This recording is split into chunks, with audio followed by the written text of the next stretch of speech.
Ok. On enchaîne. Alors, juste pharmacie de montagne.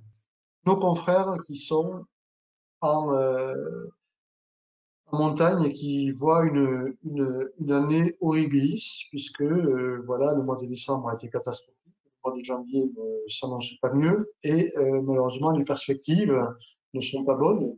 On voit que l'épidémie continue de progresser et puis que la partie est de la France, donc les Alpes, sont clairement exposées à une recrudescence de la circulation du virus. On n'oublie pas nos confrères des Pyrénées et puis même le Grand Est, hein, puisque là, toutes les régions, la Limoges, etc., sont particulièrement aujourd'hui exposées à la circulation. Donc, on se bagarre. Mais alors, quand je dis qu'on se bagarre, c'est vraiment se bagarre. Pour essayer de. On leur dit, mais l'autre jour, j'ai piqué un coup de colère très, très, très, très fort auprès du directeur de la CNAM en disant qu'il ne fallait pas écarter ces aides d'un revers de main. C'était totalement inadmissible. La partie était en danger. Et quand je dis en danger, c'est en danger. Quand vous n'avez plus que 4-5% de votre chiffre d'affaires, alors que c'est la saison où, justement, vous avez l'activité qui vous permet de tenir toute l'année et de résister à la période creuse, continuer à avoir des pharmacies en station, eh bien, on n'écarte pas ça d'un revers de main. Et en fait, on s'aperçoit que ces pharmacies, elles n'arrivent jamais à rentrer dans la bonne case. Quand vous êtes fermé, parce qu'on vous a imposé d'être fermé, vous avez des aides. Quand vous êtes un commerce qui n'est pas une pharmacie, eh bien, vous avez des aides. Et on exclut la pharmacie comme si la pharmacie allait avoir une activité qui, de toute manière, allait bien tourner. Ouais, mais quand il n'y a pas de touristes et quand il n'y a pas de personnes qui viennent sur la haute saison, eh bien, votre activité, elle est complètement réduite. Et vous avez commandé, vous avez vos fournisseurs à payer, vous avez votre personnel, vous ne rentrez jamais dans les cases. Donc, on va sortir tous les chausse-pieds que l'USPO a à sa disposition pour enfin faire rentrer dans une case qui va bien les pharmacies de montagne. Et moi, je les remercie parce que, bien sûr, ils sont aujourd'hui très inquiets, mais ils se mobilisent avec leurs députés, leurs sénateurs. On essaie avec les conseillers, enfin, le conseil régional, de trouver des solutions. Les maires de ces communes sont sollicités. Voilà, le message est un vrai message d'alerte. Et je ne doute pas qu'on y arrive au final à trouver une aide qui leur permette au moins de payer leurs charges.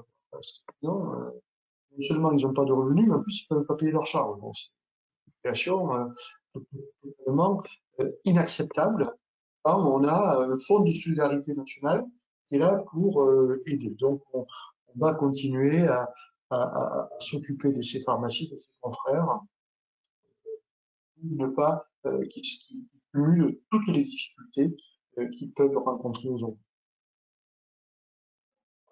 Le couvre-feu, Bénédicte, des questions qui sont beaucoup remontées depuis la semaine dernière à l'USPO. Oui, oui, oui, par rapport au couvre-feu, donc le couvre-feu est instauré sur tout le territoire depuis samedi, donc hier, entre 18h et 6h du matin. Cependant, donc les pharmacies peuvent continuer à rester ouvertes après 18h, puisque ce sont des espaces de santé. Et le décret déjà du 30 décembre, mais également celui d'hier, prévoit bien des dérogations pour les citoyens pour aller chercher des produits de santé.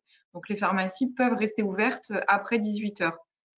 En revanche, si vous restez ouverte après 18h, pour vos salariés et pour vous-même, il faudra utiliser la carte de professionnel de santé si vous êtes un professionnel de santé pour se déplacer entre le lieu de travail et le domicile après 18h ou avant 6h. Et pour les salariés qui ne sont pas professionnels de santé, ils devront disposer d'un justificatif de déplacement professionnel. Si vous le souhaitez, vous avez également la possibilité de modifier les horaires d'ouverture de votre pharmacie. Donc, par exemple, si vous fermez à 19h30, d'habitude, vous pouvez décider de fermer à 18h. Mais dans ce cas-là, il faudra informer les patients par une affiche avec ces nouveaux horaires. Prévenir le syndicat qui organise les gardes afin de s'assurer que la permanence des soins est bien poursuivie et prévenir également l'ARS. Vous avez également la possibilité de modifier les horaires de travail de vos salariés, sauf si ces horaires sont contractualisés dans leur contrat de travail. Et enfin, on a vérifié pour le chômage partiel, vos salariés peuvent en bénéficier s'il y a une baisse d'activité. Donc, il faut voir avec vos comptables comment ça peut se mettre en place. Sur les, le chômage partiel, soyez quand même très, très attentifs, hein, de faire les choses dans les règles, parce que bien sûr, il y aura des contrôles URSSAF et ils avaient déjà commencé avant la seconde vague. Donc, bordez bien ça avec votre comptable, votre conseil pour ne pas vous retrouver en porte-à-faux. Il faut pouvoir justifier comment vous avez organisé le chômage partiel avec vos salariés. Et voilà. En fonction des situations, voilà, vous pouvez regarder quel est je dirais, l'accord que vous pouvez avoir avec vos salariés et avec le maintien quand même du service que vous devez assurer pour vous adapter à qu'est-ce qui est le mieux adapté à vos patients et à votre emploi. Pierre, il y avait d'autres mesures, dont il y avait des prolongations de mesures, bien sûr, puisque on est sur l'état d'urgence toujours, mais il y a des choses qui ont un petit peu changé et quelques points qui ont un petit peu changé.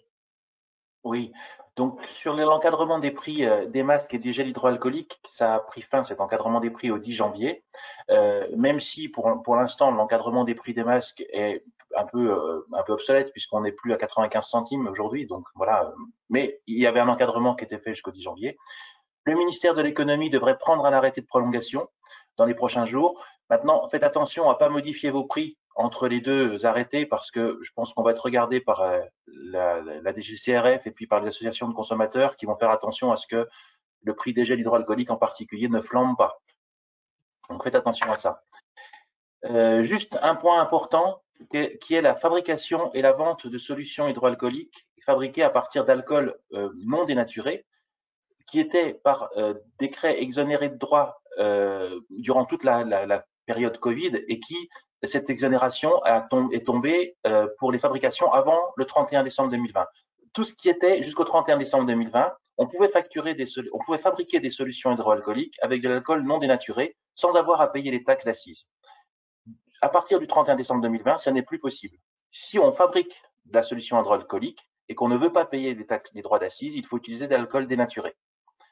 Ce qui a été fabriqué avant le 31 décembre 2020 est possible d'être vendu jusqu'au 31 mars 2021. Donc, la solution hydroalcoolique qu'on a fabriquée avant le 31 décembre avec de l'alcool non dénaturé, on peut l'écouler jusqu'au 31 mars 2021. Après, ça n'est plus possible. Il faudra répercuter les droits d'assises sur nos déclarations. Donc, à partir de maintenant, les solutions hydroalcooliques que l'on veut fabriquer, on les fabrique en alcool dénaturé. On écoule nos stocks jusqu'au 31 mars 2021. Pour le reste des mesures qui sont toujours en vigueur, la préparation des solutions hydroalcooliques, on a toujours le droit de la faire par dérogation, la dispensation de la rétrocession hospitalière, la substitution des dispositifs médicaux, les trodes sérologiques, les tags sont toujours possibles, la dispensation du Rivotril en prescrivant sur l'ordonnance prescription hors AMM dans le cadre de la Covid-19, le renouvellement des TSO et des contraceptifs oraux, les dispositifs médicaux dans le cadre d'un traitement chronique et les délivrances des médicaments pour les IVG médicamenteuses. Voilà, donc tout ça c'est identique à ce qui c'était avant. Le gros changement, c'est l'utilisation d'alcool dénaturé dans la fabrication des solutions hydroalcooliques. Faites attention parce que les douanes ont communiqué et je pense qu'ils vont vérifier. Et vous savez que les douanes, quand ils viennent vérifier l'utilisation d'alcool en pharmacie, ça fait souvent un petit peu de dégâts. Vous avez ce tableau récapitulatif sur le site de l'USPO pour toutes les mesures dérogatoires. Hein, voilà. Alors, j'ai quand même une question sur le couvre-feu. Pour les salariés, si on modifie leur horaire de travail, faut-il faire un avenant au contrat de travail? Vous voulez que je réponde? Oui, merci Bénédicte. Il ne faut pas faire un avenant au contrat de travail, sauf si les horaires sont contractualisés dans le contrat de travail. Donc, en gros, si vous n'avez pas écrit dans votre contrat de travail que la personne travaillait de 8 heures à 15 heures et le lundi et de 9 heures à 16 heures le mardi, etc., etc., vous avez besoin d'en faire un. En gros, si les horaires sont inscrits dans le contrat de travail, il faut faire un avenant au contrat. Si les horaires ne sont pas inscrits dans le contrat de travail, pas besoin de faire un avenant au contrat. Il faut prévenir le salarié quand même. Fabrication CHA avec alcool donné par maison de cognac. Taxe à la revente ou pas? Non, c'est fini de toute Pas façon. pas le fournisseur qui compte. C'est ça, C'est c'est fini de toute façon.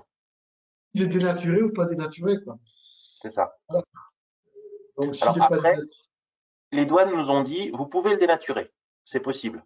Donc un alcool non dénaturé qui a été donné, si on le dénature, du coup, il va tomber dans la réglementation d'alcool dénaturé, donc sans droit d'assise.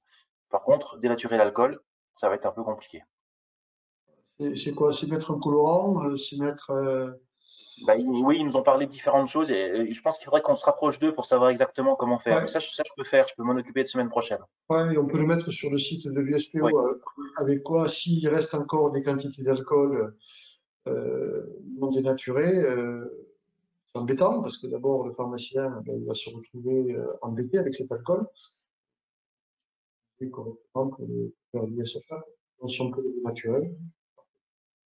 Il faut le dénaturer, mais il faut faire attention à le dénaturer en respectant la formule de l'OMS, sans qu'on Ouais, mette quelque chose qui dénature la formule de l'OMS, enfin sans mauvais jeu de mots, quoi. Il ne faut pas que la ouais. formule de l'OMS soit modifiée intrinsèquement et que du coup, on ait une formule de solution hydroalcoolique qui soit complètement différente et qui ne corresponde plus aux normes de l'OMS.